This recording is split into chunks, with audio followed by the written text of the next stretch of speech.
बिहानी।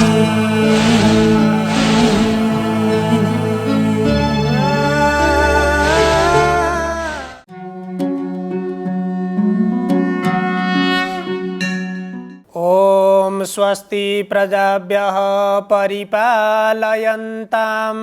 न्याय्येन मार्गेण गतं महिषा गोब्राह्मणेभ्यः शुभमस्तु नित्यं लोकाः समस्ताः सुखिनो भवन्तु।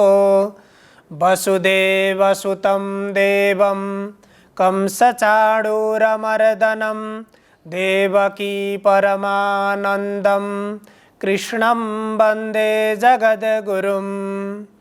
समादरणीय दर्शकवृन्द, इमेज च्यानल को शुभ बिहानी कार्यक्रम मार्फत हामी उपस्थित भइसकेका छौं। साधकले साधना गरिसकेपछि कस्तो लक्ष्य प्राप्त गर्दछ? श्रीमद् भगवद गीतामा भगवान श्री कृष्णले 7औं अध्यायमा प्रारम्भमै भन्नुभयो कि मैले त्यस्तो अत्यन्त महत्त्वपूर्ण विज्ञानले सहित भएको त्यो ज्ञान मैले बताउँछु र जसको बारेमा जानिसकेपछि यो संसारमा कुनै पनि विषय जान्न बाँकी रहँदैन भनेर भन्नुभयो। त्यसपछि त्यहाँ साधनाको बारेमा विस्तारपूर्वक वर्णन गरिसकेपछि त्यो साधकले साधनाबाट कस्तो लक्ष्य प्राप्त गर्दछ त्यसको बारेमा यहाँ अर्जुनलाई भन्नुहुन्छ, अर्जुनलाई उपदेश गर्नुहुन्छ। आज हामी विशेष गरेर कुनै पनि साधकले साधना गर्दछ र शास्त्रले त्यो साधनाको मार्ग बताएको छ। हामीले पनि विभिन्न तवरले साधना गर्छौं, अभ्यास गर्छौं, भगवत चिन्तन गर्छौं। त्यो सबैको लक्ष्य भनेको के त? त्यसबाट के प्राप्त हुन्छ भन्ने सन्दर्भमा आज हामी विशेष गरेर चर्चा गर्दैछौं। साधना हरेक मनुष्यका निमित्त आवश्यक छ।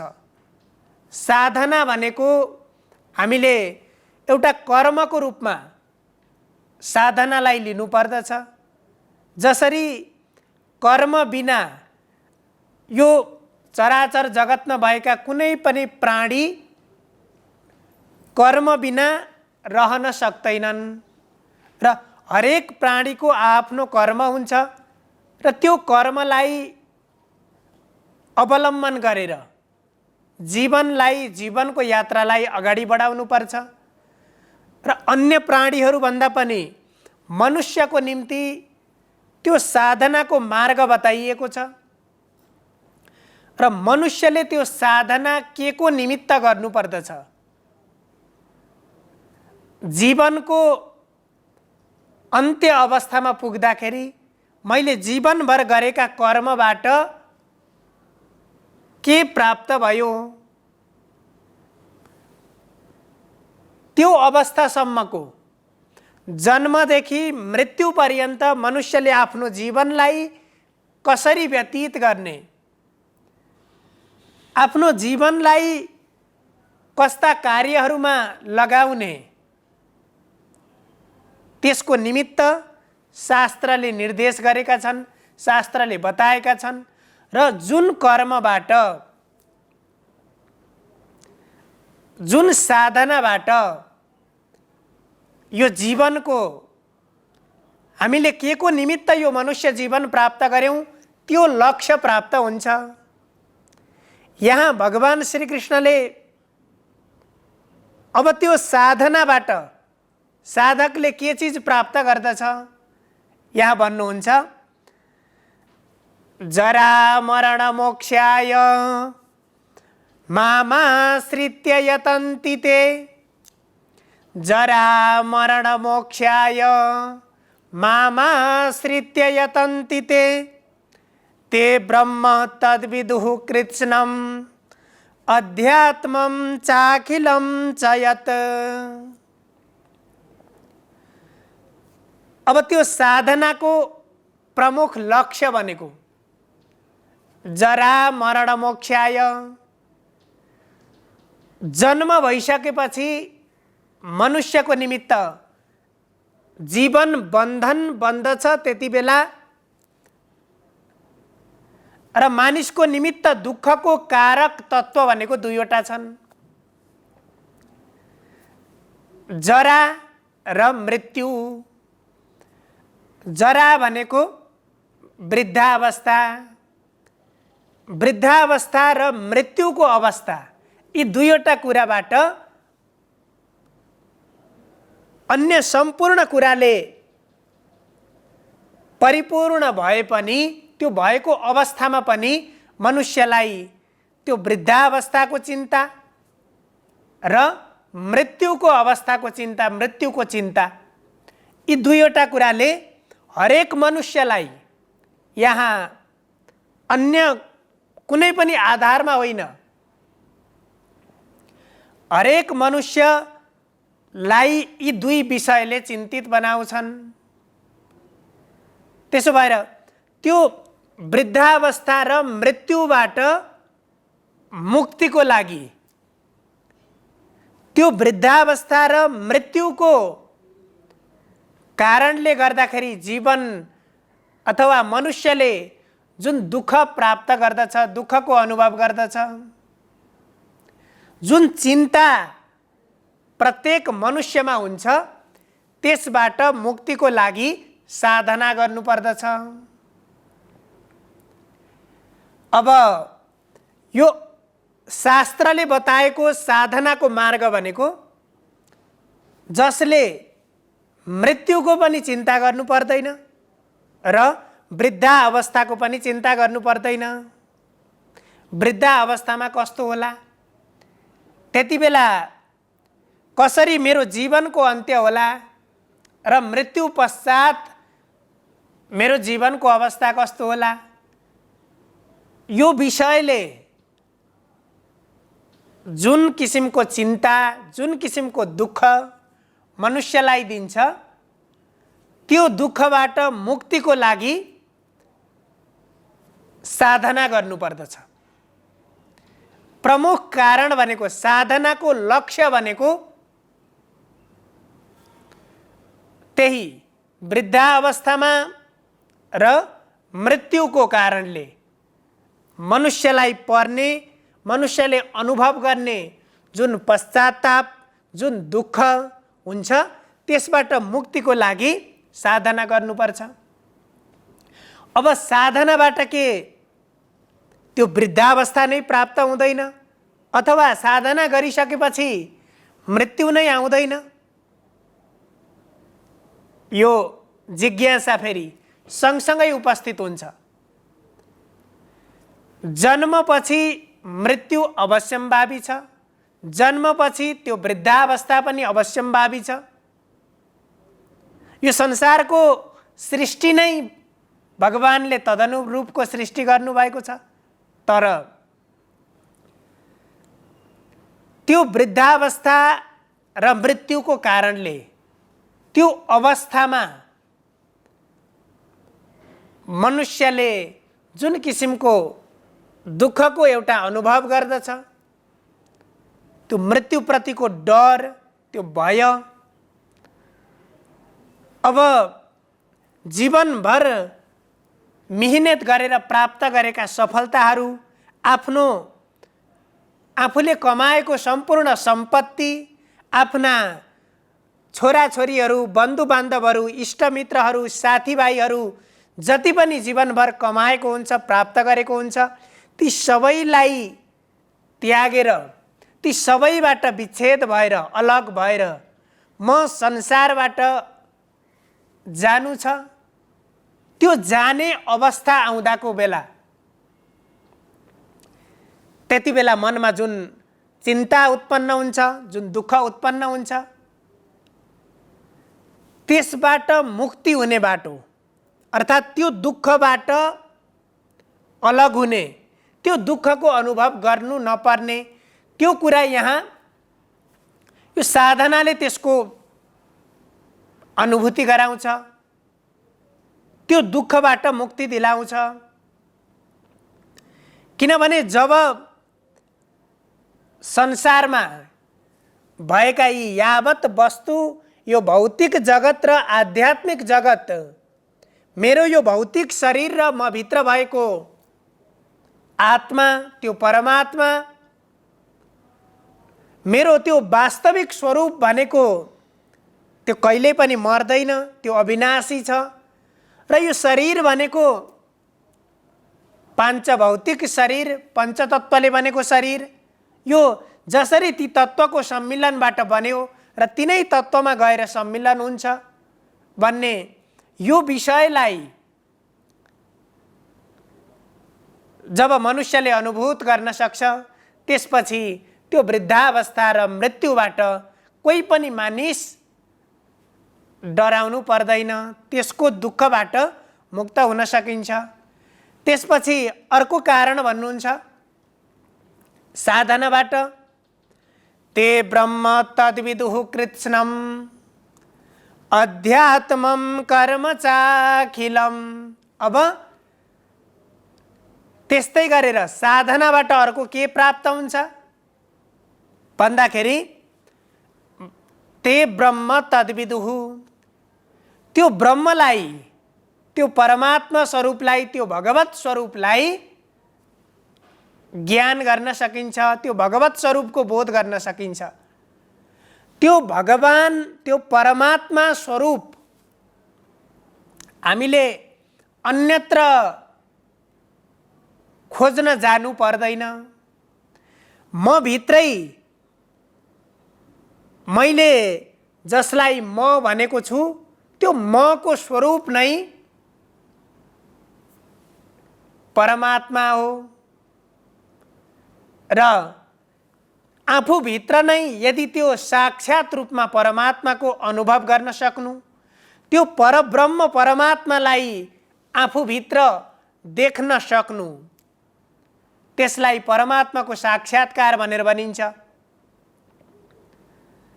त्यही सच्चिदानन्द स्वरूप परब्रह्मलाई जान्न सकिन्छ साधनाबाट। हाम्रो जीवनको एउटा हामीले भौतिक सफलता प्राप्त गर्नुलाई, भौतिक सम्पन्नता प्राप्त गर्नुलाई एउटा हामीले सफलता भन्छौँ, जीवनको एउटा लक्ष्य भन्छौँ। तर त्यो त्यति मात्रै हाम्रो जीवनको लक्ष्य होइन। हाम्रो वास्तविक लक्ष्य त त्यही परब्रह्म परमात्मालाई प्राप्त गर्नु, हामीले त्यो वास्तविक आनन्दको अनुभव गर्नु जीवनको वास्तविक लक्ष्य हो।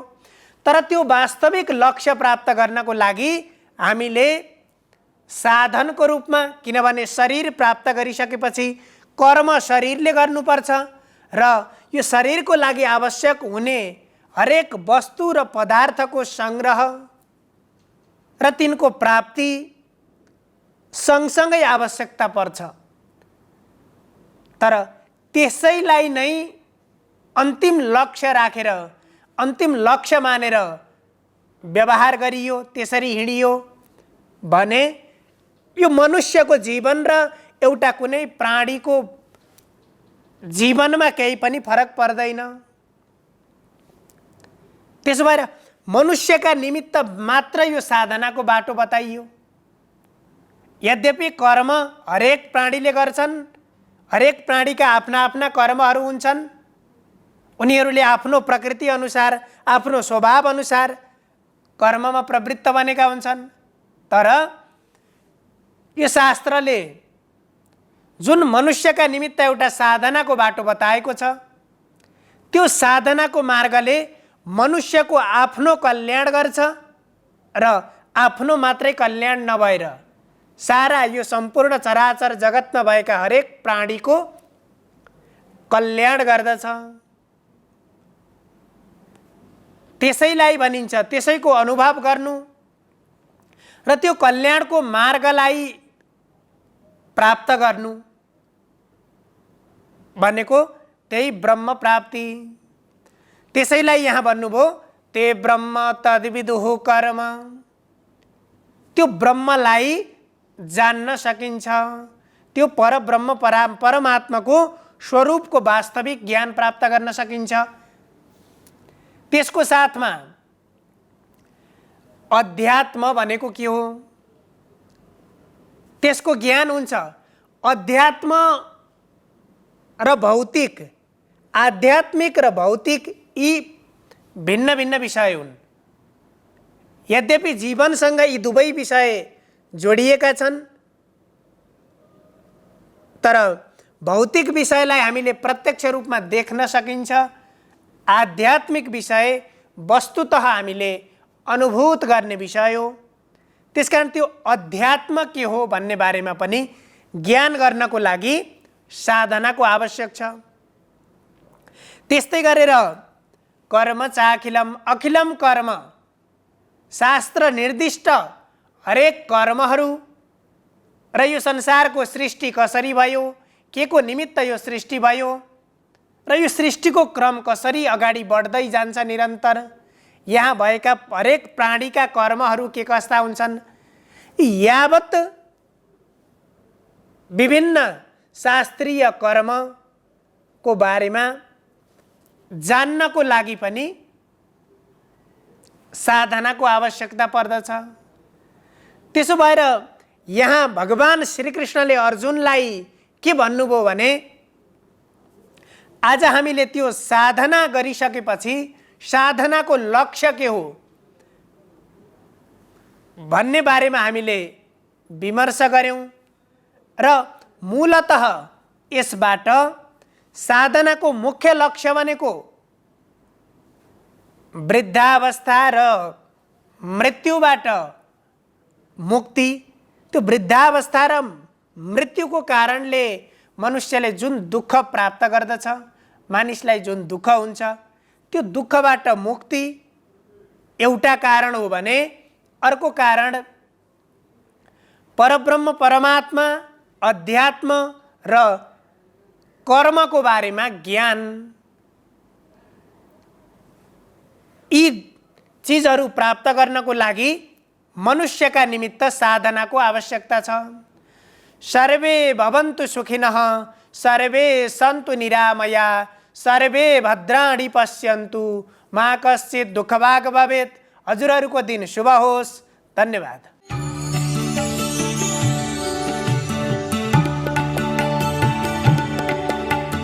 नमस्कार, तपाईको आजमा स्वागत छ। म ज्योतिषाचार्य नारायण प्रसाद भण्डारी सधैँ झैँ दैनिक पञ्चाङ्ग र राशिफलको साथमा उपस्थित भइसकेको छु।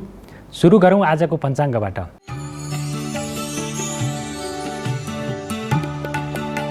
आज विक्रम सम्वत 2079 भाद्र 7 गते मङ्गलबार, ईस्वी सम्वत 2022 अगस्त 23 तारिक, नेपाल सम्वत 1142, नल नामक संवत्सर, सूर्य दक्षिणायन, वर्षा ऋतु। भाद्र कृष्ण पक्ष एकादशी तिथि बिहान 6:05 रहनेछ। तदुपरान्त द्वादशी तिथि सुरु हुनेछ।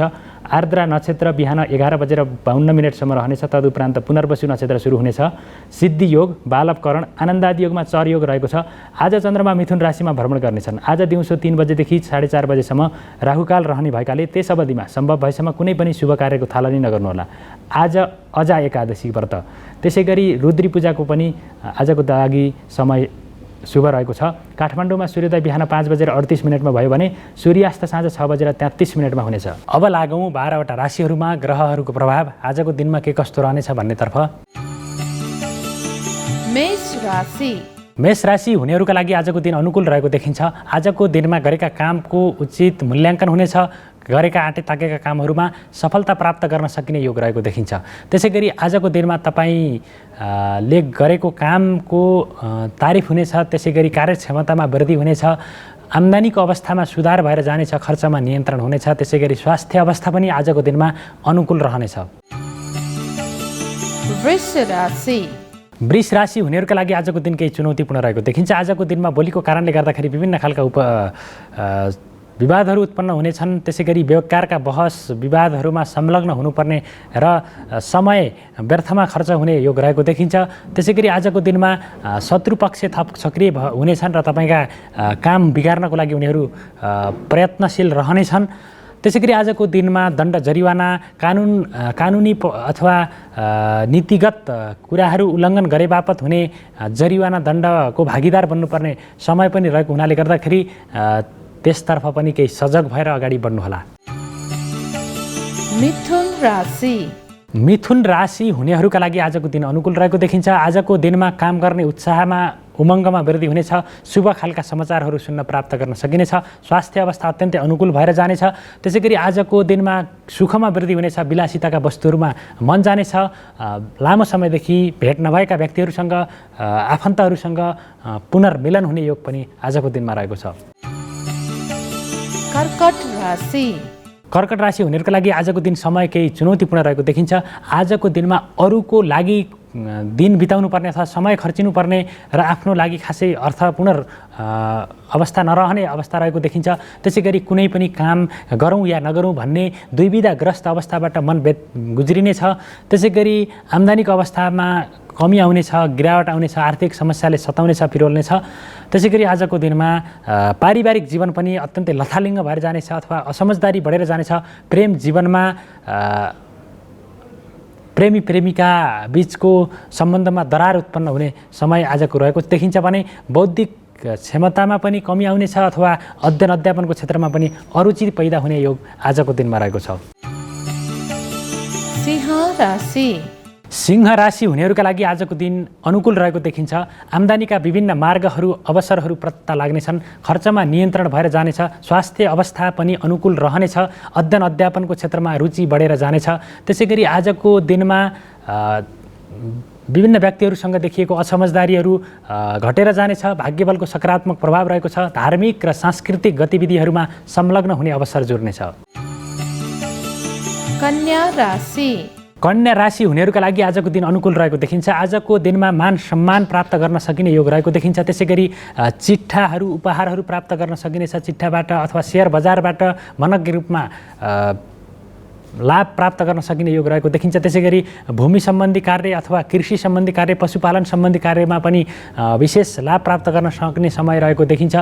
आजको दिनमा अध्ययन अध्यापनको क्षेत्र अथवा खोज अनुसन्धानको क्षेत्र, बौद्धिक क्षेत्रमा पनि सफलता प्राप्त गर्न सकिने, बौद्धिक क्षमताको प्रदर्शन गरेर अरू व्यक्तिहरूलाई प्रभावमा पार्न सकिने समय पनि आजको दिनमा रहेको देखिन्छ। तुला राशि हुनेहरूका लागि आजको दिन चुनौतीपूर्ण रहेको देखिन्छ। कुनै पनि काम दोहोऱ्याएर गरेर मात्र सफलता प्राप्त गर्न सकिने योग रहेको देखिन्छ। त्यसै गरी आजको दिनमा पेट सम्बन्धी समस्याहरूबाट गुज्रिनु पर्नेछ। आम्दानीको अवस्थामा गिरावट आउनेछ। व्यापार व्यवसायमा नोक्सानीको अवस्था बेहोर्नु पर्नेछ भने बलिको कारणले गर्दाखेरि पनि विभिन्न विवादहरू, बेकारका बहसहरूमा पनि संलग्न हुनुपर्ने अवस्था रहेको देखिन्छ। त्यसै गरी आजको दिनमा यात्राको क्रममा पनि विभिन्न खालका कष्टकर अवस्थाहरू, झन्झटहरू बेहोर्नु पर्ने रहन सक्छ। वृश्चिक राशि हुनेहरूका लागि आजको दिन केही चुनौतीपूर्ण रहेको देखिन्छ। आजको दिनमा आफ्ना नजिकका व्यक्तिहरूले नै तपाईँको आलोचना गर्नेछन्। कसैबाट अपमानित हुनुपर्ने अथवा नगरेका गल्तीहरूको आरोपित हुनुपर्ने समय पनि रहेको देखिन्छ। त्यसै गरी राज्य पक्षबाट नीति कानुन उल्लङ्घन गरे बापत दण्ड जरिवानाको भागीदार बन्नुपर्ने समय पनि रहेको देखिन्छ भने न्यायिक निर्णय, अदालती फैसलाहरू पनि तपाईँको विपक्षमा आउने अथवा शत्रु पक्ष आजको दिनमा बलियो हुने र रोग ऋण शत्रुहरू वृद्धि हुने समय आजको दिनमा रहेको छ। धनु राशि हुनेहरूका लागि आजको दिनमा साझेदारीमूलक कार्यहरूबाट सफलता प्राप्त गर्न सकिने योग रहेको देखिन्छ। त्यसै गरी यात्राको क्रममा अत्यन्तै उपलब्धिमूलक रहनेछ। यात्रा अत्यन्तै सफल रहनेछ। त्यसै गरी आजको दिनमा पति पत्नीसँगको सम्बन्ध थप सुमधुर बन्नेछ। तथापि प्रेम जीवनमा केही खटपट देखा पर्न सक्ने अथवा अविश्वासको अवस्था सिर्जना हुन सक्ने समय रहेको देखिन्छ। कुनै पनि काम गर्ने उत्साह उमङ्गमा वृद्धि हुनेछ। त्यसै गरी बोलीको सकारात्मक प्रभाव बढेर जानेछ। महत्त्वपूर्ण व्यक्तिहरूसँगको चिन्जान अथवा सम्बन्ध स्थापितको कारणले गर्दाखेरि दीर्घकालीन रूपमा पनि सहकार्य गर्ने अवसर मिल्नेछ। मकर राशि हुनेहरूका लागि आजको दिन अनुकूल रहेको देखिन्छ। आजको दिनमा प्रतिस्पर्धी अथवा शत्रु विरोधी पक्षहरूलाई उनीहरूका कदमहरूलाई नियन्त्रण गरेर अगाडि बढ्न सकिने समय रहेको देखिन्छ। त्यसै गरी अध्ययन अध्यापनको क्षेत्र, बौद्धिक क्षेत्र अथवा पठन पाठनको क्षेत्रमा रुचि पैदा हुनेछ। त्यसै गरी सुखमा वृद्धि हुनेछ। विलासिताका वस्तुहरूमा मन जानेछ। खर्चमा वृद्धि भए पनि आम्दानीको अवस्था पनि मजबुत रहनेछ। त्यसै गरी भविष्यका लागि महत्त्वपूर्ण कामको जग बसाउने मौका आजको दिनमा रहेको छ। कुम्भ राशि। कुम्भ राशि हुनेहरूका लागि आजको दिन मध्यम खालको रहेको देखिन्छ। आजको दिनमा सन्तान पक्षका क्रियाकलापहरूबाट मनमा असन्तोष उत्पन्न हुनेछ। दाम्पत्य जीवनमा असमझदारी बढेर जानेछ। छरछिमेकीमा विवाद उत्पन्न हुनेछ। तथापि आजको दिनमा व्यापार व्यवसायमा लाभ प्राप्त गर्न सकिने अथवा बढोत्तरी हुनेछ भने आम्दानीका विभिन्न अवसरहरू जोड्नेछन्। त्यसै गरी मान सम्मान प्राप्त गर्न सकिने अथवा उपहारहरू प्राप्त गर्न सकिने समय पनि आजको दिनमा रहेको छ। मीन राशि। मीन राशि हुनेहरूका लागि आजको दिन केही प्रतिकूल रहेको देखिन्छ। आजको दिनमा आफूले गरेका कामको उचित मूल्याङ्कन नहुने अथवा आफ्ना नजिकका व्यक्तिहरूबाटै आलोचित हुनुपर्ने समय पनि रहेको देखिन्छ। त्यसै गरी अरूको काममा समय खर्चिनुपर्ने अथवा आफ्ना कामहरू अलपत्र पर्ने अवस्था पनि रहेको देखिन्छ। त्यसै गरी आजको दिनमा नीति कानुन नियमको उल्लङ्घन गरे बापत सरकार पक्षबाट अथवा कुनै पनि पक्षबाट दण्ड जरिवानाको भागीदार बन्नुपर्ने अवस्था पनि रहेको देखिन्छ भने मन अथवा कुनै पनि नकारात्मक कार्यहरूतर्फ मन सरिक हुनेछ। त्यस्ता कार्यहरूमा संलग्न भइनेछ। त्यसै गरी आजको दिनमा तपाईँले गरेका कामबाट आफैलाई पछुतो हुन सक्ने सम्भावना पनि रहेको देखिन्छ। यो त थियो तपाईँको आज अन्तर्गत रहेर 12वटा राशिहरूमा ग्रहजन्य प्रभाव के कस्तो रहनेछ भन्ने बारेमा संक्षिप्त रूपमा त्यसको जानकारी प्रस्तुत गऱ्यौँ र राशिफलमा जुन बताइएको फल छ त्यसलाई प्राप्त गर्नको लागि हाम्रा कर्महरू पनि उत्तिकै जिम्मेवार रहन्छन्। हाम्रो कर्मको पनि उत्तिकै भूमिका रहन्छ। त्यस कारणले गर्दाखेरि सकारात्मक कर्म सकारात्मक सोच र चिन्तनका साथ यदि कर्म गर्नुभयो भने ग्रहजन्य नकारात्मक फललाई पनि न्यूनीकरण गरेर त्यसलाई थोरै भए पनि कमी गराएर अगाडि बढ्न सकिन्छ भने सकारात्मक फललाई अझै बढोत्तरी गर्न सकिनेछ। यति भन्दै तपाईँहरूको सबैको दिन मङ्गलमय रहोस्। म पनि बिदा हुन्छु। नमस्कार।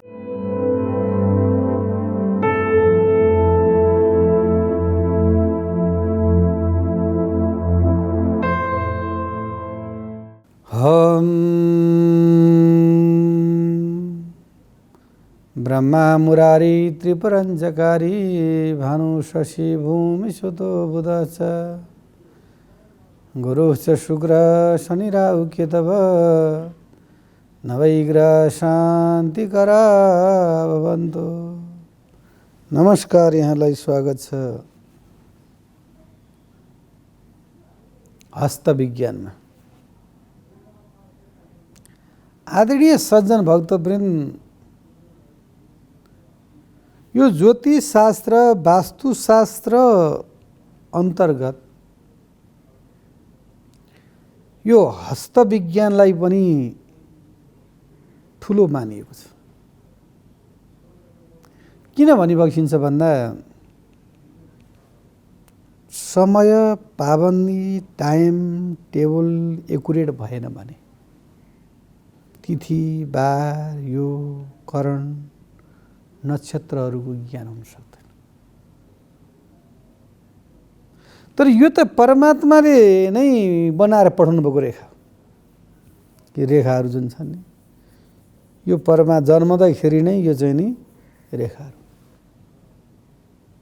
यो रेखामा एउटा दुईटा तीनटा चारवटा पाँचवटा छवटा 7 8 9 10 11 12 यी 12वटा रेखाहरू छन्।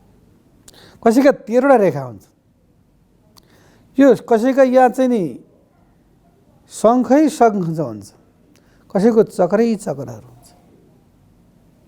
बुध पर्वत, सूर्य पर्वत, शनि पर्वत, बृहस्पति पर्वत। यो पर्वत उच्चा छ कि निच्चा छ कि कस्ता छन् यी भन्ने कुरा पनि यहाँबाट चाहिँ नि थाहा पाइन्छ। अर्को कुरो हृदय रेखा, भोग रेखा, अन्तकरण रेखा, मातृरेखा, पितृरेखा, त्यसको जीवनमा 7 प्रकारका हातहरू ज्योतिष शास्त्रमा वर्णन गरिएको छ। वर्गाकार हातले चाहिँ के गर्छ त भन्दाखेरि जागिर खान पनि सक्यो, कृषिजन्य काम पनि गर्न सक्यो, पशु चौपानी गर्न सक्यो। त्यसले चाहिँ नि सम्पूर्ण दुःख सुख सबै गर्न सक्छ। कुनै राजनीतिज्ञ हुन्छ, कुनै सङ्गीतकार सलक्क, कुनै नर्सहरू पढ्ने, कोही निष्कृष्ट हात यानि ठुला ठुला अम्ला भएका यो सबै यति ठुलो मोटो ढ्याप्र परेको, जस्तो रङ भए पनि, जस्तो कपडा भए पनि, जस्तो बस्न हिँड्न खान जस्तो जे भए पनि प्रसन्न र मलाई यही चाहिन्छ, यही वस्तु चाहिन्छ, यही प्रसन्नता छ भन्ने कुराको चाहिँ नि त्यसका निष्कृष्ट हात भएको व्यक्तिलाई केही पनि उसले भन्दैन। यी तीनटा रेखाहरू पनि एकदम कडा खालका, अरू रेखाहरूसँग चक्र त्यति नदेखिने, छाला पनि एकदम कडा खालको, त्यस्तो यस्ता व्यक्तिहरूलाई जीवनमा उदरपूर्ति गर्न पाए, बिहान कमायो बेलुका खायो, फेरि कमायो फेरि बेलुका खायो, बिहान खायो, जीवन उसले चाहिँ एक प्रकारको आनन्द पनि एक प्रकारको कष्टकारक पनि हो। यसो बिमारी पर्यो भने खर्च छैन, यसो कपडा चेन्ज गरौँ भने पनि खर्च छैन, यसो मन्दिरतिर जाउँ त भने पनि त्यो पनि छैन, होइन यसो चाहिँ यसो दान पुण्य गरौँ त्यो पनि छैन।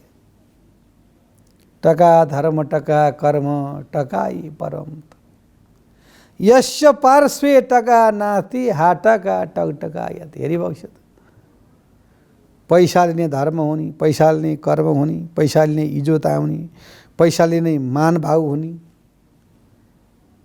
कालो व्यक्ति पनि पैसा कमायो भने सेतो गनिन्छ, तल्लो जातको छ भने माथिल्लो जातमा आइदिन्छ। हुन त जात भातका कुरा यस्तो चाहिँ पवित्र संस्थाबाट भन्न नहुने कुरा हो। भागवतमा पुराणहरूमा लेखिएका छन्, कर्ममा जात हुँदैन, भक्तिमा जात हुँदैन। एउटा वर्णाश्रममा चाहिँ त्यस्तो कुराहरू पहिलादेखि नै चलिआएका कुरा हो, अहिले मात्रै हामीले बनाएको होइन।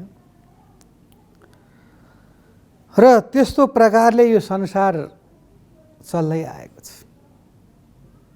वर्णाश्रमद्वारा कर्मको अनुपातमा नाउँ मात्रै राखे। यदि ब्राह्मण छ भनेदेखि नि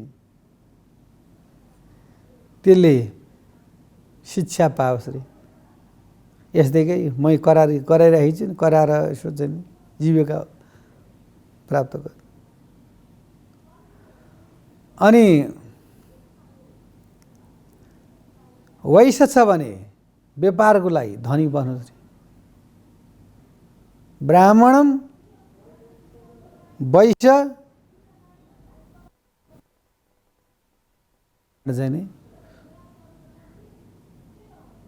शूद्र शुद्धेन पातका। त्यो ज्योतिष शास्त्र अनुसारमा व्यक्तिको वर्णाकृति, रूप, लावण्य, उसको शारीरिक ढाँचाहरू नै सम्पूर्ण कुरा चाहिँ नि उसले जन्मदै लिएर आएको हुन्छ। कसैको ज्यान सलक्क परेको हुन्छ, कोही पातलो हुन्छ, कोही मोटो हुन्छ। किन यस्तो भएको? आखिरमा शरीर त सबैको एउटै हो। कफ, वायु र पित्तले बनेको शरीर छ।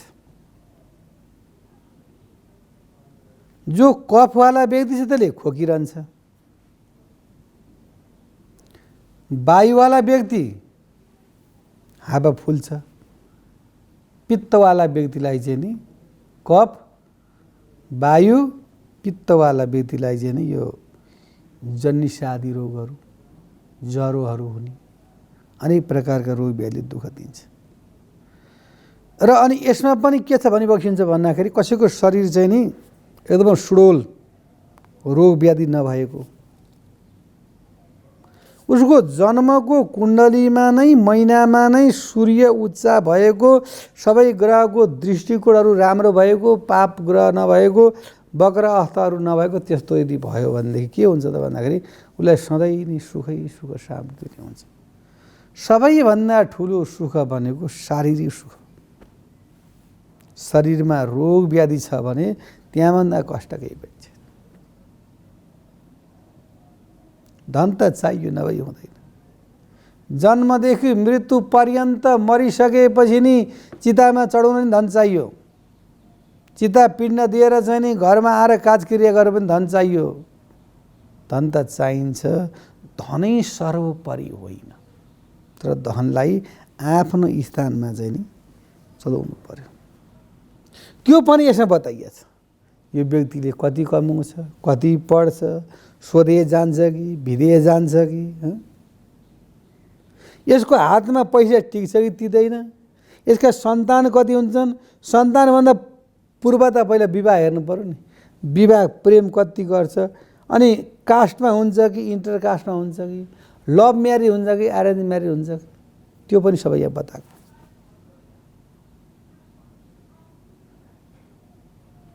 त्यो सम्पूर्ण ग्रहको गतिलाई चाहिँ नि विचार गर्ने चिज भनेकै हाम्रो चाहिँ के त भन्दाखेरि यो चाहिँ नि हस्तरेखा।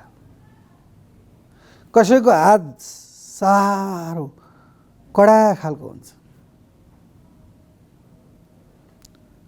कसैको हात मुलायम हुन्छ। त्यो उनीहरूको स्वभाव प्रक्रिया त्यस्तो हुन्छ। कसैको बाणी के हुन्छ भन्दा हजुर सन्चै हुनुहुन्छ त भनेर कसैले सोध्यो भने सन्चै भएर त हिँड्या छु त लहरी बक्सो त्यस्तो भन्नुहुन्छ त। हजुर अहिलेसम्म परमात्माको दया छ, राम्रै छ, ल त्यति भने कति त्यो शब्द कति सोलङ्कृशिष्ट भगवान कति राम्रो हुन्थ्यो। त्यो बाणीलाई चाहिँ नि नम्र सभ्य सुशील बनाउने पनि यो सम्पूर्ण हस्तरेखाकै कारण हो। त्यस कारणले ज्योतिषशास्त्र हस्तरेखामा चाहिँ नि हल्का भिन्नता छ, तर अन्तिममा गएर दुवैको पाटो चाहिँ गन्तव्य स्थान चाहिँ एउटै हो। र यदि यस्ता चिजहरूमा हजुरहरूले प्रत्यक्ष भेटेर ज्ञान लिन पर्यो भनेदेखि इमेज च्यानलमा कल गरेर हाम्रो नम्बर लिएर हामीलाई भेट्न सक्नुहुन्छ। हजुरहरूको हामी सेवा गर्छौँ भन्दै आजको कार्यक्रमबाट बिदा चाहन्छु। हस्त नमस्कार। शुभ बिहानी।